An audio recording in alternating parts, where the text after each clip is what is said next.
നാളെ ആരെങ്കിലുമൊക്കെ ആകേണ്ട 3 ചെറുപ്പക്കാരാണ് പോലീസ് ജീപ്പിന് പിറകിൽ ഇങ്ങനെ ഇരിക്കുന്നത്. എന്ത് ചെയ്യാം, എല്ലാം വിധി. എന്നാൽ ഇവരെ ഒന്ന് പരിചയപ്പെട്ടാലോ? പാലക്കാട് പിരായിരി സ്വദേശി മുഹമ്മദ് ഷഫീഖ്. പാലക്കാടുള്ള ഏതോ തിരക്കുള്ള വക്കീലിന്റെ ഗുമസ്തനാണെന്ന് പോലും. 23 വയസ്സാണ് പ്രായമെങ്കിലും ആളൊരു കില്ലാടിയാണ്. ഒഴിവു സമയങ്ങളിൽ സ്പായിൽ പോകുന്നത് ചെറിയൊരു വിനോദം.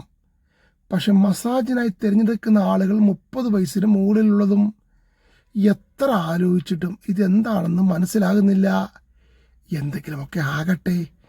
ഇനി ഇത് അർജുനൻ കോടീശ്വരനാണ്. പക്ഷെ പറഞ്ഞിട്ട് ഒരു കാര്യവുമില്ല. എളുപ്പ വഴിയിൽ കൂടി പണം സമ്പാദിക്കണം.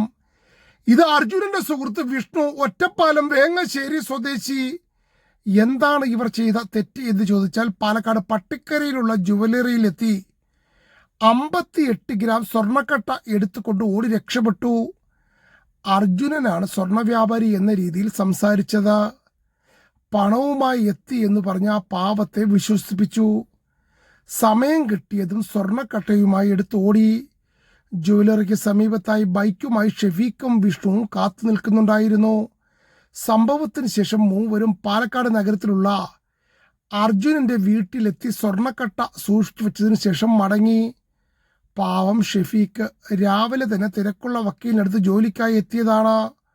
ഗുമസ്തപ്പണി ചെയ്തു വന്നപ്പോഴാണ് നോർത്ത് പോലീസ് വന്ന് പിടികൂടിയത്. ഇനി ജാമ്യത്തിന് സ്വന്തം വക്കീൽ വരുമോ അതോ ഇനി മറ്റാരെങ്കിലും വരുമോ?